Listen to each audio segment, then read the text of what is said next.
You are a burned out, one-hit wonder who just kicked heroin a month ago. You don't get to decide that we're going to murder somebody. Welcome to the podcast, brother. Welcome to the podcast, brother. Today, we are discussing Lost, Season 1, Episode 15, Homecoming. This was written by Damon Lindelof and directed by Kevin Hooks. I like this episode. It's quaint. I think it's a neat idea. And that is damning with faint praise. I think that's the thing, is there's not a ton I want to say about it other than I enjoyed myself. So my opinion is the same as it was when I texted you, which is there is nothing explicitly wrong with this episode, but one thing happens. It was 40 minutes of build up to Charlie shooting Ethan in the chest, and that's it. And I don't like the flashbacks. I always have trouble with the episodes where the flashbacks don't tell me more than I already knew. Like, do you need a whole series of scenes to tell me that Charlie feels inadequate and that he has something to prove? No. I agree with that. Is it worth it to build up to the scene where he throws up at a copier? Maybe. I do enjoy that scene. So the idea behind this episode that I like is we see a character whose story we understand from their last flashback at a different point in their life, dealing with a different person or people in their life. I think it would be easy to look at Charlie and Liam's relationship as being the only relationship that mattered. And this one shows us that Charlie lived a little beyond the band. And I like that. Can I share something with you? Yeah. So this is from a Q&A with Damon Lindelof. I saw he wrote this one. That is from, I believe, USA Today. And somebody asked him, what is your least favorite episode of Lost? He responds, oh my God, pause. I think my least favorite episode is this episode that we did in the first season called Homecoming. It's when Claire comes back from having been in the jungle for a couple days after she was abducted by the others, and Ethan comes after her. The backstory is Charlie trying to go straight, and he's selling copiers. At the end of the episode, he shoots Ethan. I wrote that episode, and it's my least favorite episode of the show ever. And the interviewer said, I'm surprised by that answer. It's not an episode fans usually name as their least favorite. And then he responds, the episode fans bring up most often is Stranger in a Strange Land. And parenthetical here, this is me saying, I was under the impression that both Carlton, Cuse, and Damon Lindelof said Stranger in a Strange Land was their least favorite episode. So this is news to me. Back to his response. Basically, I feel like it's unfair to bag on that episode, Stranger in a Strange Land. Am I a huge fan of it? No. But at the same time, there were so many different circumstances that led to that episode that needed to be written and so many ideas that didn't work. The fact that it all coalesced, ... There was a bad casting decision made. There was a bad premise decision made. There was a bad flashback story. Just everything that could go wrong did. But I don't think it was because the script was terrible. Homecoming, I think, was flawed on almost every single level that an episode of Lost could be. Wow. And it looks like there's no follow-up to that. I really am curious what he thought made the episode so bad. I think you hit the nail on the head in that it doesn't provide us any new information. It's like it's polishing something that's already shiny. I don't know. Because again, for me, the episode I always go back to is Locke on a weed farm.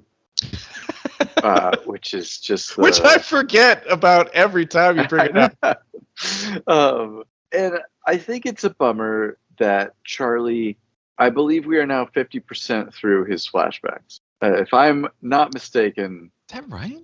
I believe he gets one in season 2, and it's barely a flashback because it's mostly a hallucination. And then he has greatest hits, which is great. Huh. I think, because I remember tallying these at one point. Well, there's the terrible, I think is it Fire Plus Water, That's episode? I don't want to watch that. Yeah, that, I know, doesn't that one end with, like, Locke punching him out on the beach or something? Yeah, and for decent reason as he's trying to baptize or maybe drown an infant. And doesn't it they leave it ambiguous for the rest of the show as to whether or not he's using heroin again or not? Because he finds the little Virgin Mary statues that all have heroin in them, and he starts collecting them. And then someone says, "Charlie, you're using again." He said, "No, I just wanted to collect them to feel better about myself or something." And it's left very ambiguous as to whether or not he's doing heroin again. Yeah, I mean, I always thought of it as more of a comfort thing, but that's probably naive on my part. Well, but see, that's the thing. It doesn't. Maybe that's what he says. You know. Yeah.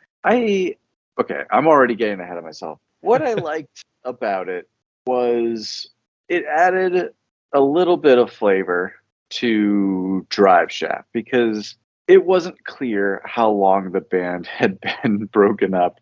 And I know that the first time I watched this episode, I thought Charlie telling the dad there's been issues with royalties was his way of secretly saying to the dad, drugs.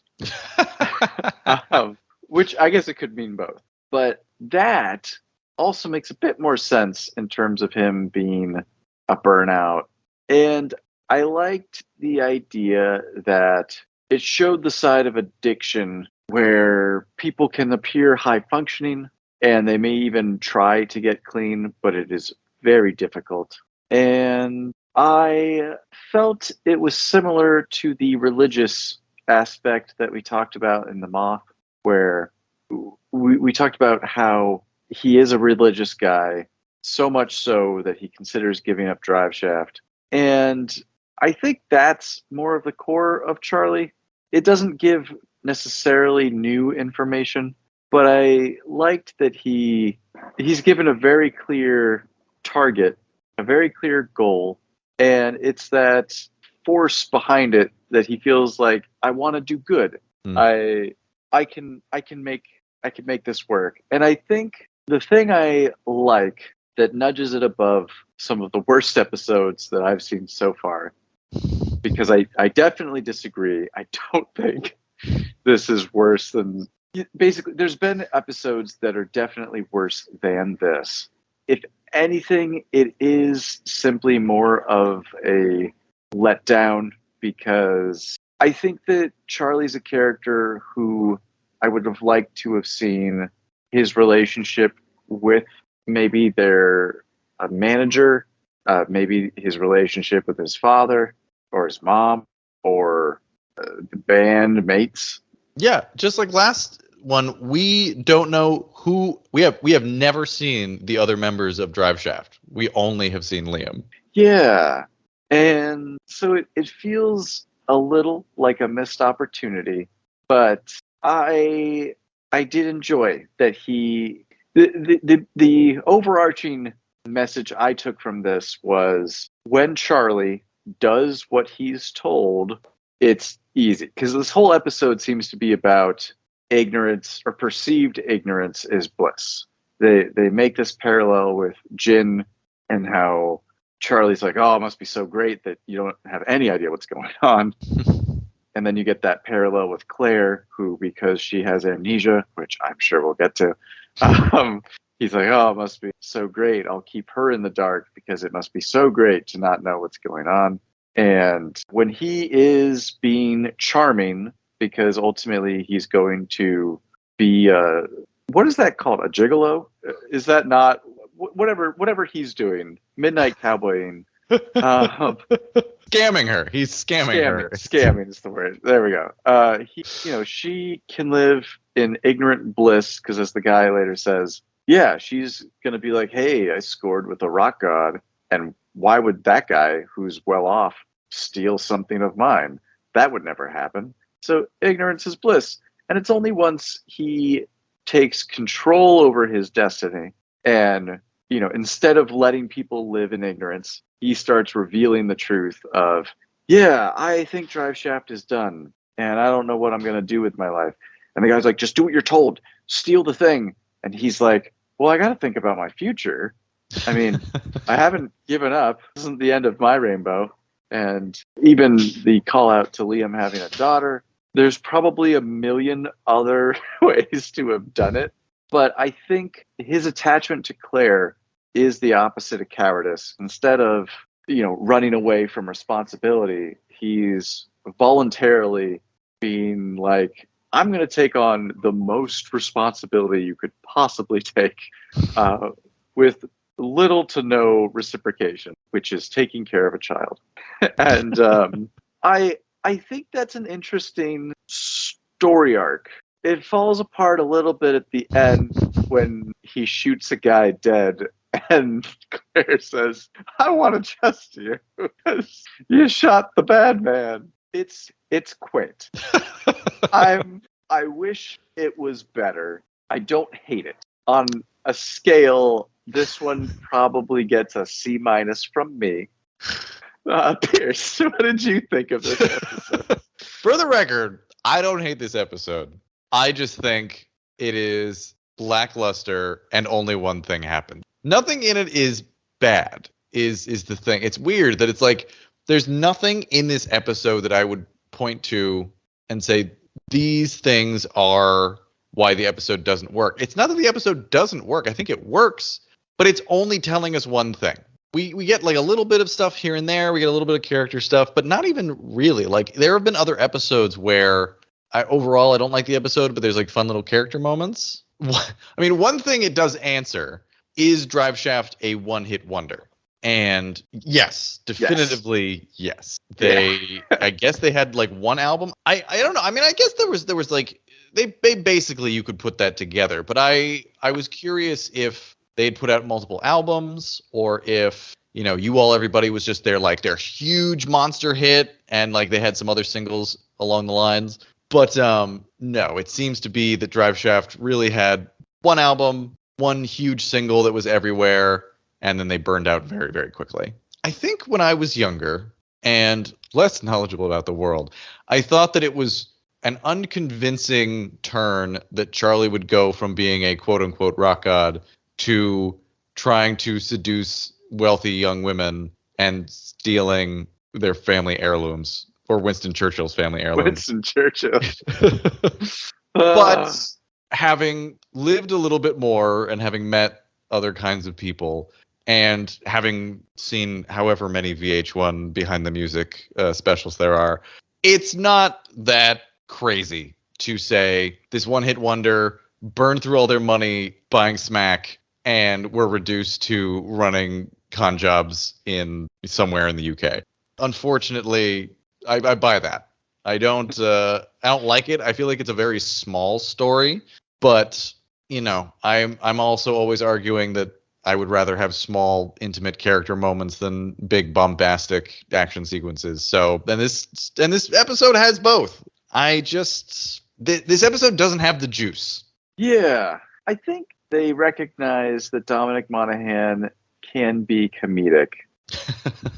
And they wanted to lean into that. But the problem with how charming he comes across is it doesn't do anything. Because I like his jokes. I think it, like you mentioned Winston Churchill. I like that he's like, Winston Churchill? No thanks. I think he's a little moldy. I think that's adorable. Yeah, no matter how pathetic Charlie becomes, he has such a charming way about him. He has so much charisma, and he's always trying to turn things. He's funny. He has jokes. And especially as the series goes on, like Saeed's not making jokes, Jack's not making jokes, Locke's not making jokes. Like all these are very dour people. And, Charlie may be a self-professed coward, but at least, when you're with him, he feels like your buddy. It's so even when he's doing bad things, you don't hate him. At least not yet until we get to Fire Plus Water. So I know we rag on House of the Rising Sun all the time, and I'm not going to stop doing that. What we have talked about time and time again is that one of the main failings, if not the major failing of House of the Rising Sun, is that none of the flashbacks prepare us for the big twist/reveal of the episode, which is that Sun can speak English. That comes out of nowhere, and it is not supported by any of the flashbacks that we see. We can infer why she might have learned English to get away from her husband, but there really is nothing prior to the moment that she talks to Michael that puts those puzzle pieces together. And the reason this episode is better than that is because all of the flashbacks lead up to the moment when Lucy tells Charlie, you will never take care of anyone. But the problem with that is that's all that it's leading up to, is giving us like 3 or 4 flashbacks to just say Charlie wants to take care of Claire and metaphorically take care of Ethan.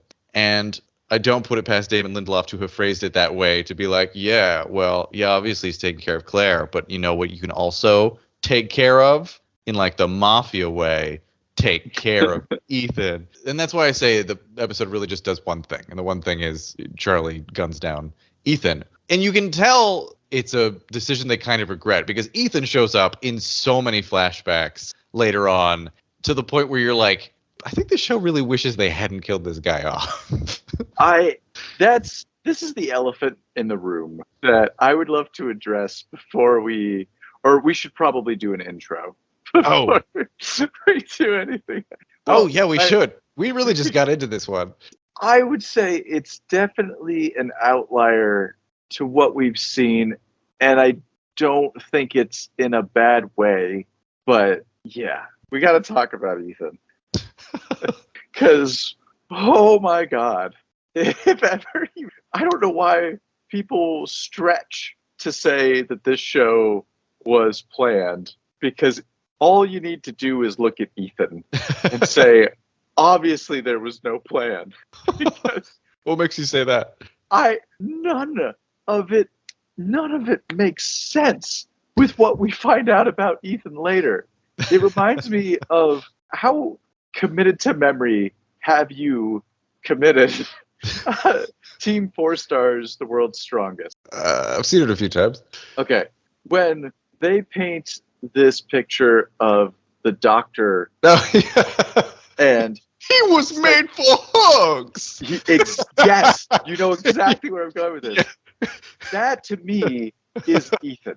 Every subsequent episode from here on out is, oh, he was our doctor. He was made for hugs. And the Ethans we get in this episode not just seems animalistic.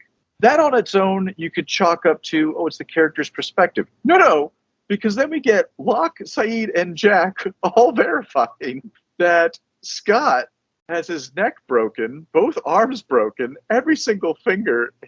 Yeah, what the fuck? I was taking notes about something else, and then they mentioned that line, and I was like, wait a second, what? And I rewound it, and I was like, what the? And it is so brutal. It is absolutely savage. So that when someone tries to make the argument or shows a flashback of Ethan Rom going, hi, fellas. Oh, you want me to go to that side of the island? Okay. It's like, what happened to you? Yeah. When did the sickness take hold? Yeah, you became... I had forgotten. Yeah, he does really come off as Mr. Rogers in the flashbacks. And at first, when they start doing those flashbacks, it's a nice little subversion. It's like, oh, this guy isn't who you thought he was. But then every time they flash back to him and he's this just nice guy, it's like, well, hold on a second. When you introduce this villain, he is the Terminator. He is stronger than everyone else. He's faster than everyone else. He can apparently swim around the island, come out onto the beach, just demolish this pedestrian, and then swim back out. Yeah. There's a difference between subverting your expectations and just completely retconning who this character is. And they never explain where that dichotomy is. You're absolutely right. I do 1000% agree with Charlie's actions, or at the very least his justification that he was never going to tell them anything, because I think it's the wrong decision, but I do get why he did it. But I would, if I was Jack, I would be so pissed at Charlie. It's like, you don't get to make that call, Charlie. You don't get to say like, oh, he wouldn't have said anything. It's like, you don't know Dick. You know what? This is what I would say to Jackie Boy, who was super level-headed, saying, I'm not going to put guns into untrained hands. And yet Jack is going with people who have all fired guns before.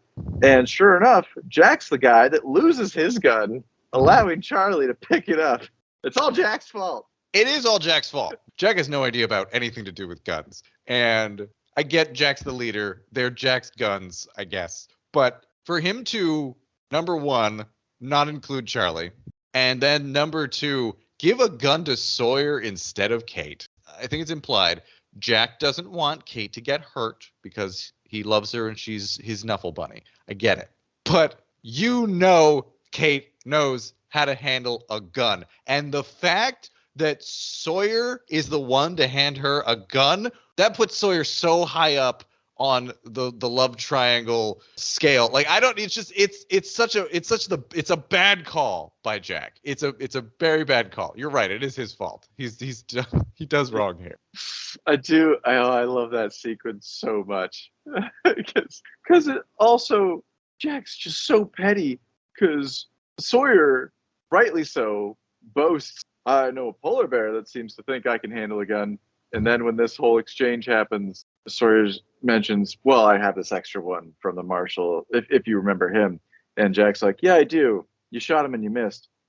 Jack, I get what you're doing. I get you're upset, but you literally just handed him a gun. Right.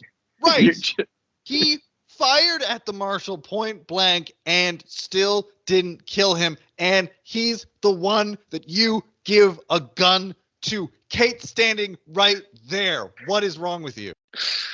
Oh, man.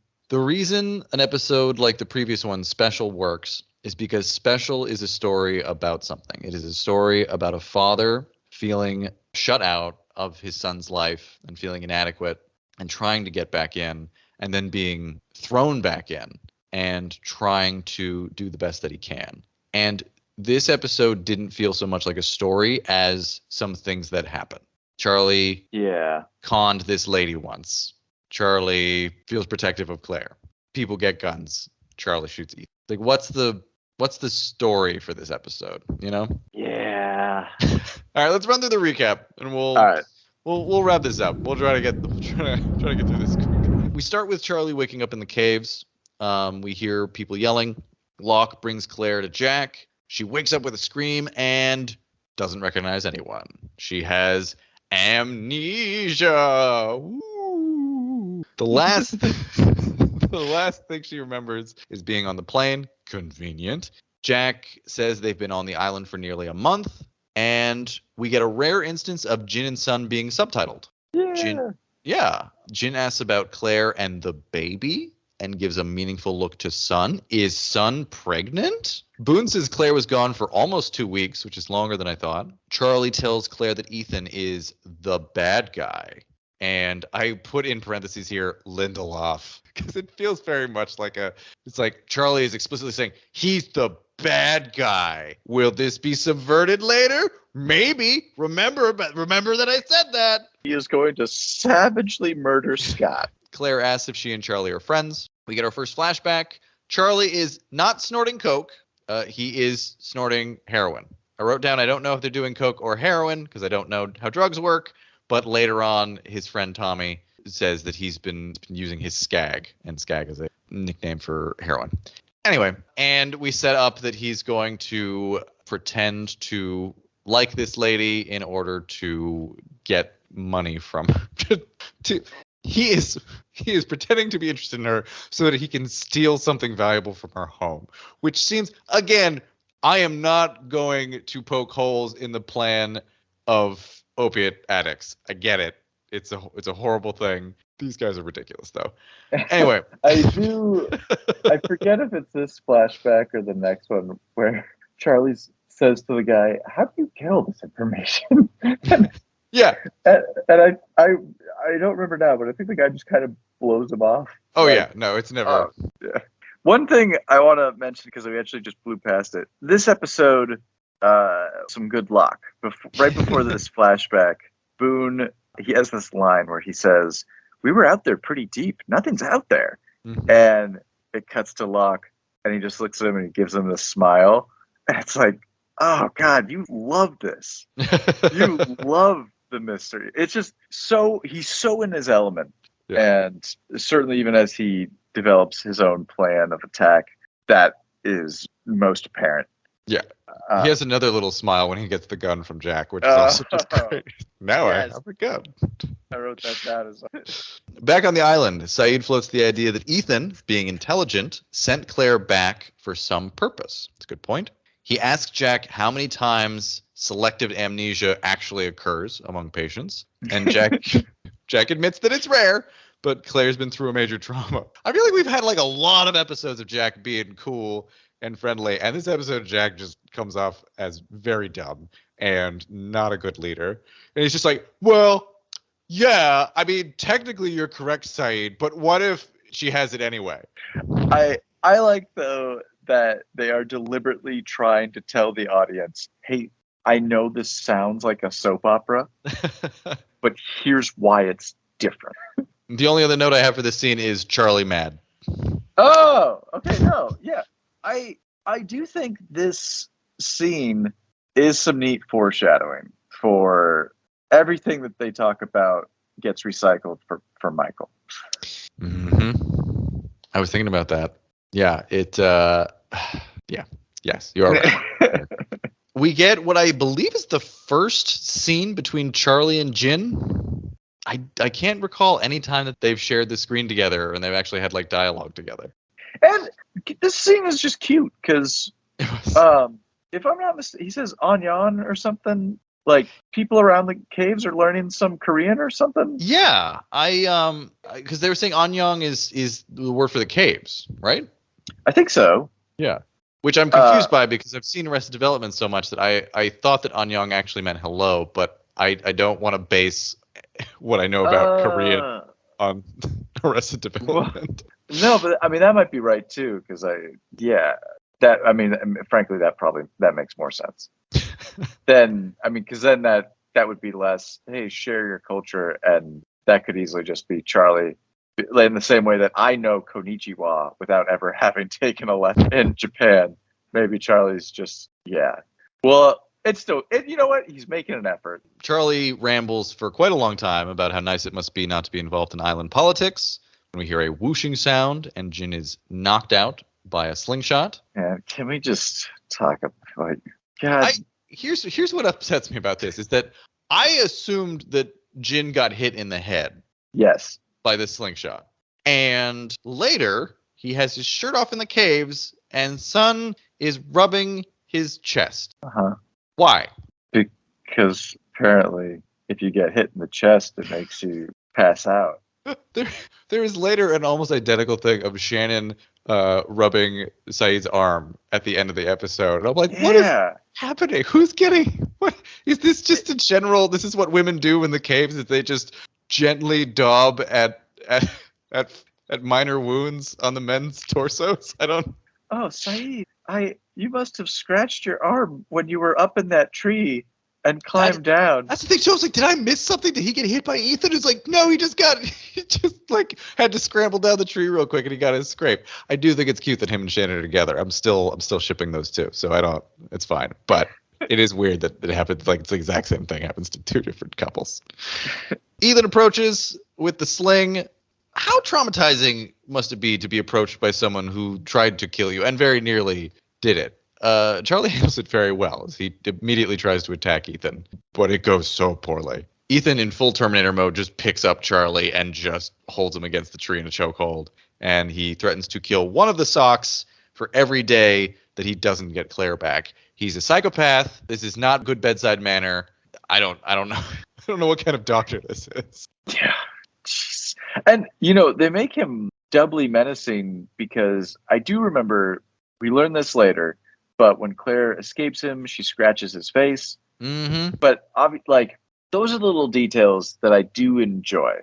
We see those scratches on his face, but we don't know in this episode why he has them. Yeah, and I think that's the type of stuff that is well done. Because that's a detail. Ethan having scratches on his face shows that Claire escaped and she scratched it. You could probably surmise that even if they never told us it or showed us it later, but it doesn't feel like something they retcon to fit the narrative. Yeah. It feels like they clearly knew this girl escaped.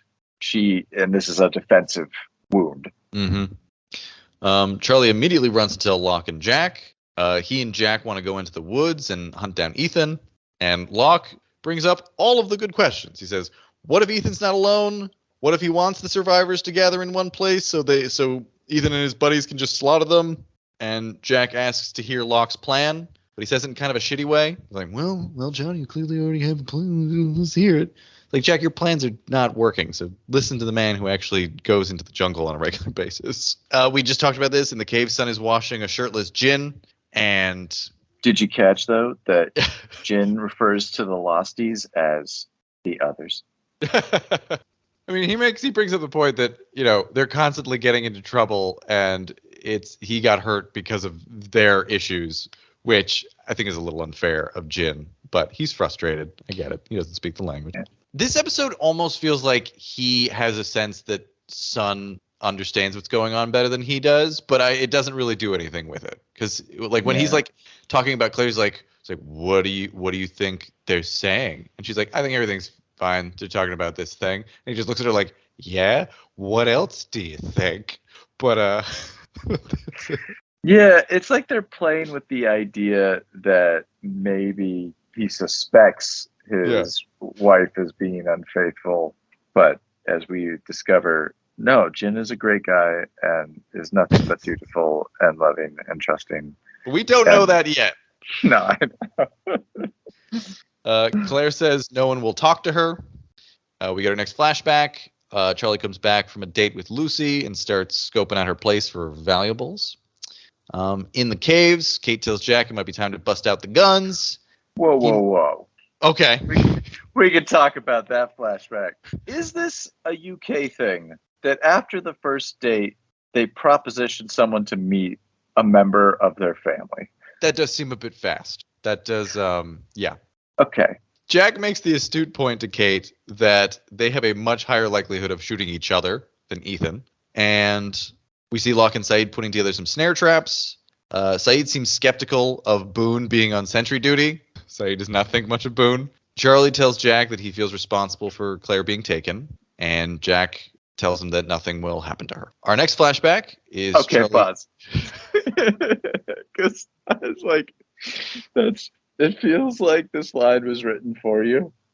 Because Charlie, as he is trying to get Jack on board with Charlie's plan, he says, maybe we could move her to the mountain.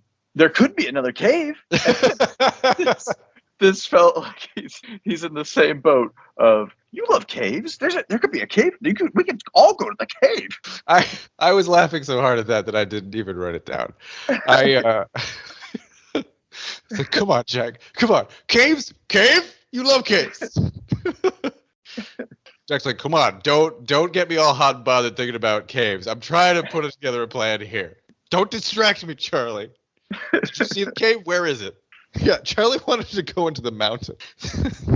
Oh, Charlie. In the flashback, Charlie's having dinner with Lucy and her father. And so Lucy's father, Frank, is played by an actor named Jim Piddock, who I thought I recognized from something. But honestly, I looked up his IMDb, and he's just one of those actors who's in everything. Like, he just shows up everywhere. And so there is not one thing I could point to be like, oh yeah, this is what I remember him from. It's like, no, he's just all over the place. Yeah, I didn't look up his IMDb page, but I saw him and thought, you are distractingly famous. Mm-hmm. I wish I could place you.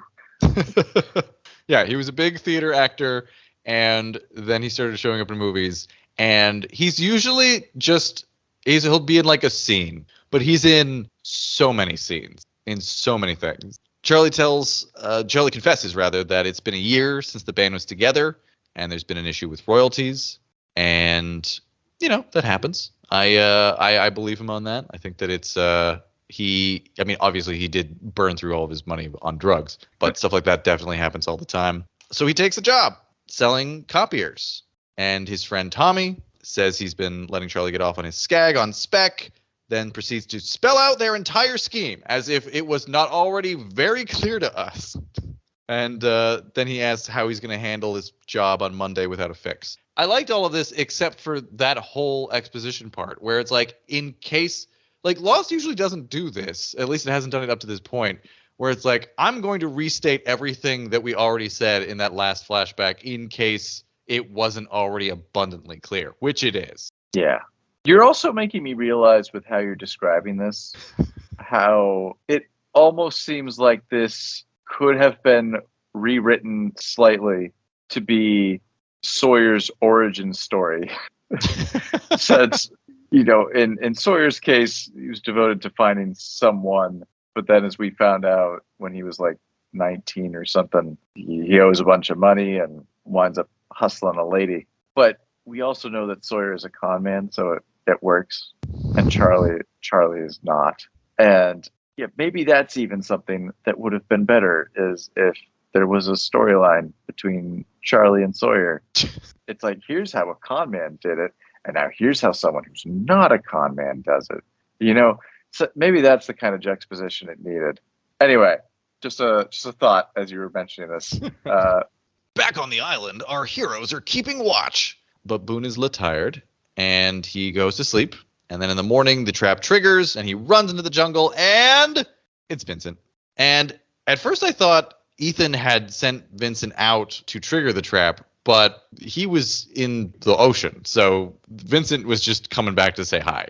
Someone screams, and we find out that, and I've just written just in big letters in my notes here, WTF, we find out that Ethan has broke Scott's neck, his arms, and all the bones in his fingers. I mean, okay, zooming out, is this their way of trying to say that they have a bulldozer, or like one of those, like, what is this supposed to illustrate?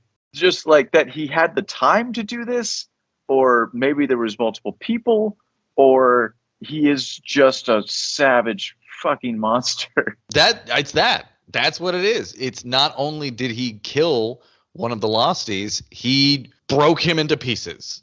Like it was not a quick death, because he must have snapped his neck last. Actually, I mean, maybe not. It's even more psychotic to break his neck and then proceed to continue breaking parts of his body while there are people watching. Here's a sort of related note, though. I remember the Scott and Steve bit going way longer into the series. I didn't realize that them confusing Scott for Steve only happens for the first 14 episodes. Like, I thought that was there was a whole thing that went on for like seasons and seasons. Yeah. And I don't know if they continue to mistake the two. Like, if Scott's still around and they keep calling him Steve, but they're like, no, that's Scott. But No, I Scott's will the one who say, died. oh, Scott, actually, I did read something at one point that, yes, technically the character Scott died, but that they forgot which actor was Scott and which one was Steve. And of course, the Lost fandom, said, no, that's Steve. That is actually Steve. The actor was playing. I don't know if that's true. This is another sort of cinematography thing that I do like, and I think partially because certainly last night as I was watching this and going into 3 a.m., 4 a.m. kind of thing, Boone sitting there slowly falling asleep in the dark, fire flickering, slow eye droop, and then hear the collapse, and it's daylight. And like, I know that it's not the only show to have done this, but I loved that. I thought that kind of, for anyone who's passed out and woken up and been like, what, where am I? Yeah. Really expertly captured. And I also appreciate that Boone, despite being infinitely less fun now that he's Locke Jr., immediately stands up and is like, I'm gonna find whatever that thing was. But he still messes it up. And he messes. They have a funeral for Scott. We find out he had won a 2-week vacation as a sales prize. Didn't the lady who drowned, didn't she also win like some kind of vacation, and that's why she was there? Am I misremembering that? I don't remember. Yeah, I should have looked that up beforehand. Anyway, now everyone's terrified and mad at Claire, which, yeah, all right. And of course Shannon is the one to tell her what's going on because she loves sharing hot goss. And Claire confronts Charlie. We get a flashback of Charlie's first day at work. He's strung out. He nicks Winston Churchill's cigarette case, Lucy gives him a briefcase and a ride to his job. No, that's it. That's the flashback. I wanted to add credence to, yet again, the idea of purgatory, which one led me to a fun what if fan theory that obviously doesn't happen. But also, just again, adding credence to the purgatory idea. As Claire is walking to the caves and I guess makes a poignant comment about how Shannon is staring, I don't know the purpose of that scene. We'll move on. She passes by two of the socks who appear to be a couple. I didn't see if they're wearing rings, but they're holding each other in a way that implies intimacy. And it is only in that moment that I realized no one on the plane lost something from the plane or lost someone from the plane. Obviously, caveat this with Rose and Bernard, who are, yes, separated. But yeah, are all of our characters who have a familial bond all together. It's not as though any of them are dying or are trapped under some shrapnel or something. Jin and Sun, married, still there. Walt, Michael, even the dog, all together. Boone and Shannon, together. Rose and Bernard, technically together, but, it's TBD. I mean, that's an interesting idea, and it would make sense because people who are flying together typically are seated together. But we don't know that for sure. We don't know how many people were possibly separated when the tail section ripped off because we don't hear about their stories. No, and I mean, I get that. I think what made it interesting as far as if the show was purgatory goes, it builds on that theory because instead of having a character that is grieving because, such and such is gone, they died, or blah, blah, blah. All of our main cast are together. And again, I know it's because those are the characters we're looking at. But I think I think it's interesting that we don't have a character who was negatively affected by the plane crash other than being stranded. The crises that we have had come up are, my luggage is missing.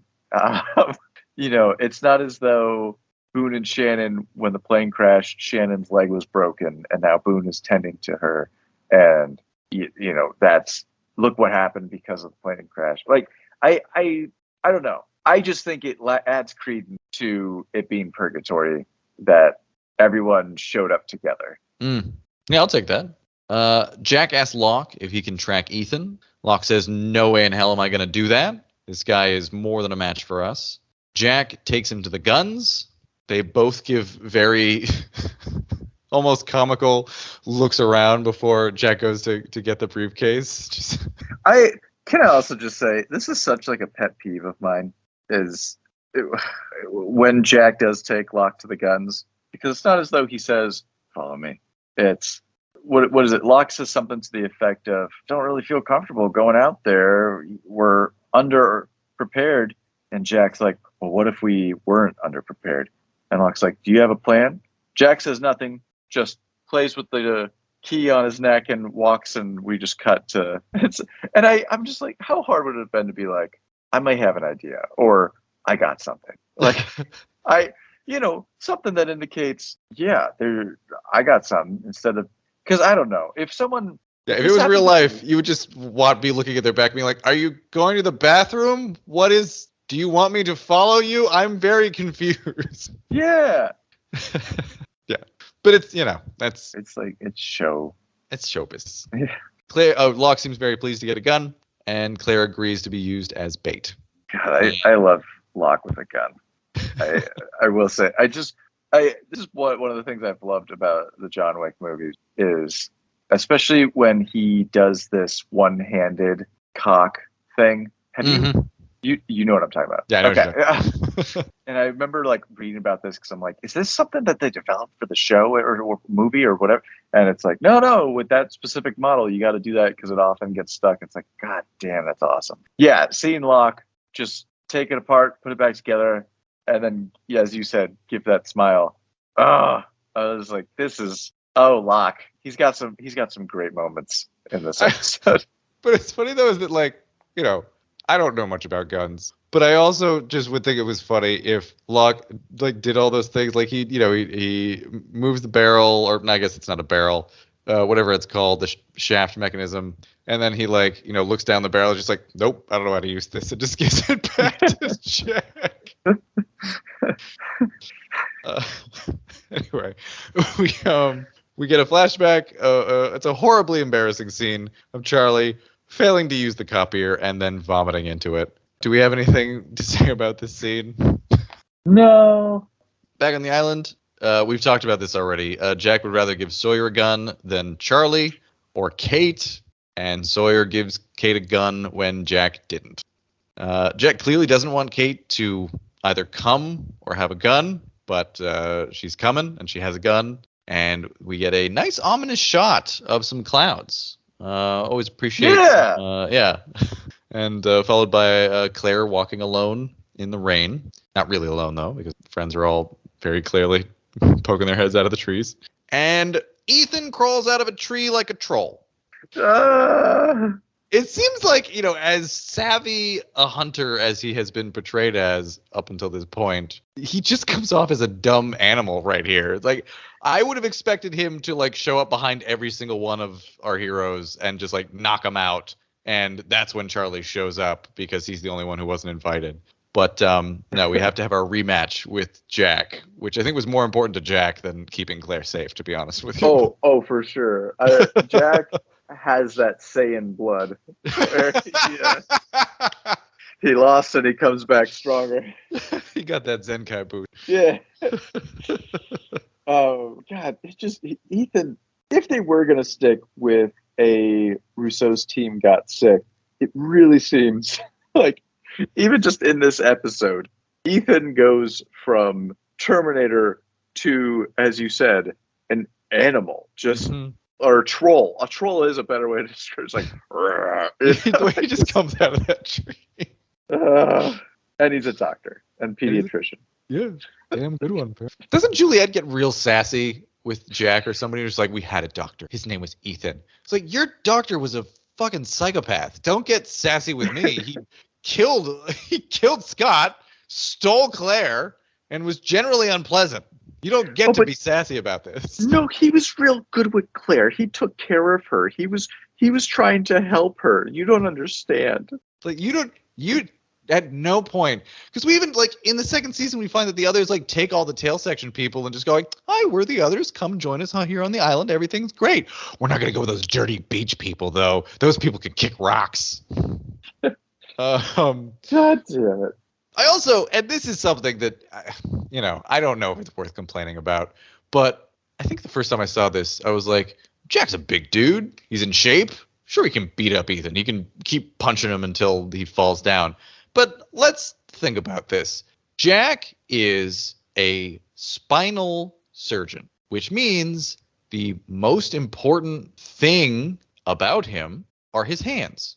It's obviously, his brain is important, all of his years of schooling, but if you can't conduct surgery with a very delicate surgery with your hands, then your entire career is over.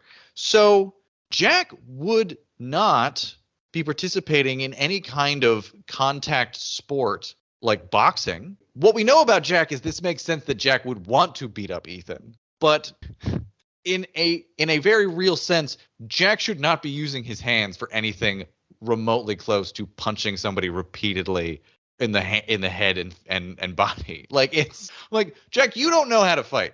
I don't believe Saeed knows how to fight. Sawyer knows how to fight because we know that he's been in like bar brawls, obviously. Yeah. I would even guess that Charlie has been in a few fights because he's small and he's mouthy and you know that he's gotten his ass kicked. But Jack comes from a wealthy family and has spent probably most of his young adult life in school. He's not supposed to be punching people. Yeah, no, I totally agree. You can make the argument to me that like Jack, with every passing episode, feels more responsible for the survivors, and Jack is such a psycho about wanting to save people and keep everybody safe that he takes everything Ethan has done very personally and wants to attack him. I get that. I I can't help thinking. You know, you're making me wonder if there could have been a scene that was cut where Jack was skeptical of all of the prep that Saeed, Locke, Boone are doing. Mm-hmm. And the fact that they set up sentries, guards, a perimeter, and Ethan got through. I wonder if Jack's like, fucking A, Saeed, Locke, you guys let me down. And then even the exchange later of giving Sawyer the gun and the mental reminder of, oh yeah, Sawyer shot a guy and missed. if this is Jack being like, I got to do it. It's got to be me because no one else is competent enough to And get then this like, done. yeah. But I would even like appreciate. I mean, obviously we're not going to do this because Jack is our hero, and Jack. We did see Jack get the crap beaten out of him in the previous episode, but he still tried. But like, it's not just that Ethan is stronger and a better fighter. I would just love it if this show showed that Jack tries to fight but doesn't know how. Like if he's just flailing uselessly at Ethan. Again, we're not going to see our lead actor look that stupid in the show, but it would be nice.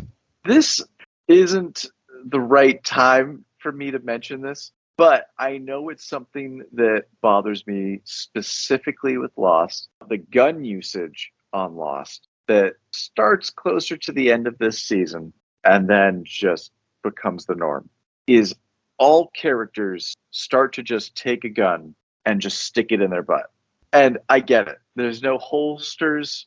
I understand that functionally, practically, it's probably easier to run around in a jungle instead of having it maybe like swinging around your neck or wedged in your front pocket. I understand that, but the issue for me is that the characters wind up being so rehearsed with how they do this that it takes me out of the show when it starts to happen ad nauseum, because I'm just thinking, oh, right, because you guys had a gun specialist on set who said, hey, if you have a gun and you need to tuck it away, here's how you do it. And they showed them how to do the motion. And so they all were clearly trained by the same person. Mm-hmm. And everyone just sticks the gun in the back of their butt the exact same way. And obviously, I prefer that to someone getting shot on set or something. But it eliminates the individuality of different characters, especially in a case like this episode where, yeah, everyone has a different level of experience with a gun. Mm-hmm. And it is a little silly that you have Saeed in a tree with a 9mm. I don't know a lot about guns, but I got to imagine it's not going to be super effective or accurate to be in a tree with a pistol. Especially when it's raining. Yeah. Jack tackles Ethan, and they start wrestling in the mud. Jack beats him, and they want to take him alive, and Charlie shoots him dead. In the next scene, Jack tells Charlie Ethan could have told them stuff. Charlie says, nuh-uh, and he didn't want Ethan anywhere near Claire again. We have our final flashback. Charlie goes to Lucy's house, and this is actually a good scene. I don't love the flashback, and I do think that it's unnecessary, but I do think both Lucy and Charlie, or the actors rather, it's a very good scene between them. And she asks why he took the job, and he wanted her to think that he could take care of her. And she says, you will never take care of anyone. Dun dun. Yeah, I agree. I like the scene too. I think because I've been in that situation. Wait, when did you steal Winston Churchill's cigarette case to feed your opiate addiction? No, but like that. I mean, I'm sure multiple people have, but I distinctly remember getting like it was either an email or a card that was like, very similar to the dialogue that Lucy gives of, I know why you did this. You did this because of this, and this. And at a certain point, you're like, the truth behind my actions would only frustrate this person more.